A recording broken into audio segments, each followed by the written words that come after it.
jeudi 26 février 2026. Entrepreneuriat et travail selon Dieu. Le thème, trouver une idée d'entrepreneuriat selon la volonté de Dieu. Texte de base, Deutéronome chapitre 8, le verset 8 et 9. Bonjour et bienvenue sur Impact Siloé, votre chaîne évangélique, la plateforme où la foi, le travail et l'impact se rencontrent.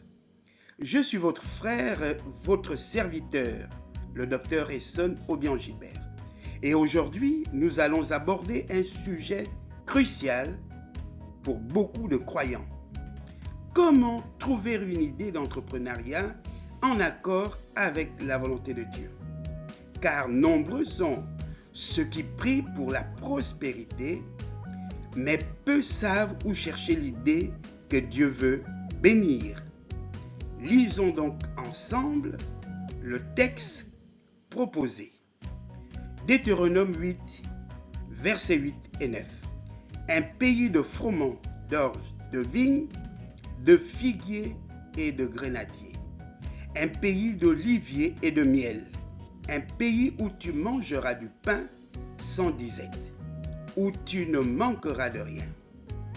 À l'issue de cette lecture, nous vous proposons le développement de notre enseignement sur 4 piliers, à savoir, pilier numéro 1. Dieu révèle la bénédiction à travers les ressources, pas à travers le hasard. Dans ce passage lu, Dieu ne dit pas simplement « je vous bénirai ». Il détaille les ressources économiques du pays. La bénédiction n'est pas magique, bien-aimé. Elle est liée à ce que Dieu a placé dans le territoire. Dieu bénit ce qui pousse, ce qui se cultive, ce qui se transforme, ce qui se gère. Malheureusement, la tragédie en est que plusieurs croyants dans nos environnements géographiques pensent à être prospères en voulant importer cette prospérité. Dieu a donné à chaque environnement géographique des ressources propres, tout ce que nous avons lu. Nous le reprenons ici comme ressources: vignes, figuiers, grenadiers, oliviers. Bien-aimés, là où vous avez grandi et là où vous grandissez en ce moment, avez-vous vu des grenadiers être plantés, implémentés, des figuiers, des vignes, pays de froment, d'orge? Non, bien-aimés, si vous lisez ce texte tel qu'il est écrit, ne le comprenez pas ainsi. Comprenez manioc, canne à sucre. Comprenez banane. Comprenez avocat. Comprenez atanga. Bien-aimé, quel est le but de Dieu? De vous faire naître dans un environnement où toutes ces richesses, ces cultures sont implémentées et vous rêvez à être prospère avec ce qui se trouve dans Deutéronome 8, 9. Dans ce premier principe, bien-aimé, passez en revue tout ce qui existe autour de vous. Passez en revue tout ce que vous voyez avec vos propres yeux. La bénédiction, la prospérité, l'enrichissement se trouvent là. Pas ce qui se trouve dans la Bible. Vous ne voyez pas les grenadiers et tous les autres. Voyez l'huile de palme. Voyez tout ce qui vous a permis de grandir. Poulet de chair, les poules du village, les coqs, les canards. Tout cela peut vous rendre prospère si vous considérez ces richesses comme étant la réponse de Dieu à votre épanouissement sur terre. Dieu ne vous donnera rien d'autre en plus que ce qui existe autour de vous. Nous pouvons vous le garantir. Rien ne tombera du ciel en dehors des poules, en dehors des canards, en dehors des avocats, des atangas, de tout ce qui est autour de nous, le chocolat, l'arachide. Bien-aimé, pourquoi incriminer Dieu? Pourquoi passer du temps à crier, à parler, à réclamer les bénédictions, alors que Dieu a déjà tout fait et tout fait comme un bon Père riche, infiniment riche. Il a accordé à chaque région des richesses propres. Arrêtez donc de penser que votre prospérité se trouve dans ce qui est énuméré dans le verset que nous avons lu. Pilier numéro 2. La volonté de Dieu est toujours cohérente avec la terre où il t'a placé. Dieu n'a jamais demandé à Israël de produire ce que leur sol ne pouvait pas porter. C'est ce que nous venons de dire. Il a adapté la promesse au territoire. Voilà une clé essentielle pour nous dans notre environnement.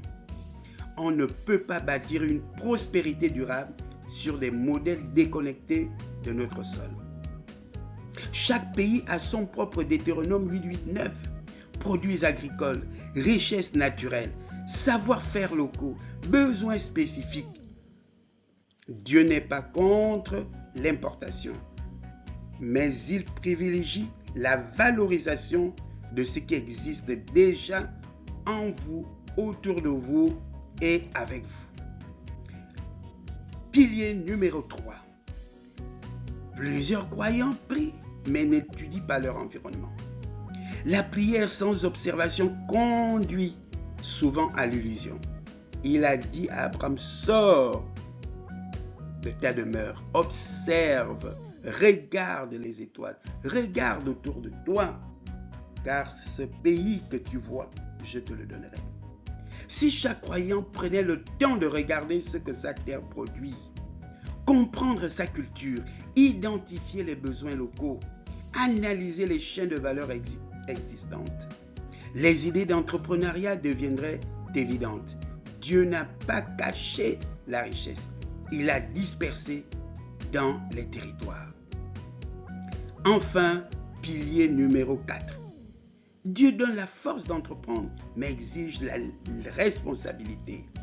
Le verset 18 du chapitre 8 du livre de Deutéronome, c'est l'Éternel ton Dieu qui te donne la force d'acquérir des richesses.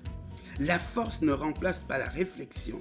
La foi ne remplace pas la stratégie, la planification. Entreprendre selon Dieu, c'est commencer petit, gérer fidèlement, croître progressivement, viser la durabilité. On ne cherche pas à entreprendre pour 2 jours. On ne cherche pas à être entrepreneur pour 4 semaines. Il faut que notre vision s'inscrive dans la durée, dans le temps, dans les générations futures.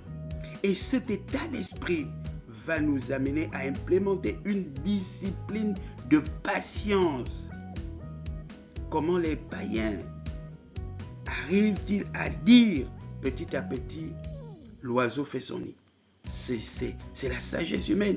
Mais le Seigneur nous recommande que celui qui cherche à s'enrichir de façon rapide tombe dans les pièges. Mais celui qui amasse peu à peu sa richesse est béni. Comprenons ces vérités bibliques qui se trouvent dans les Saintes Écritures. Voici pourquoi le Seigneur, l'Éternel Dieu, a dit à Josué que ce livre de la loi ne s'éloigne point de ta bouche, médite-le jour et nuit. Lorsque nous lisons les Saintes Écritures, nous découvrons les principes que Dieu a donnés à l'être humain pour qu'il puisse réussir, sans distinction de qui est croyant, de qui n'est pas croyant.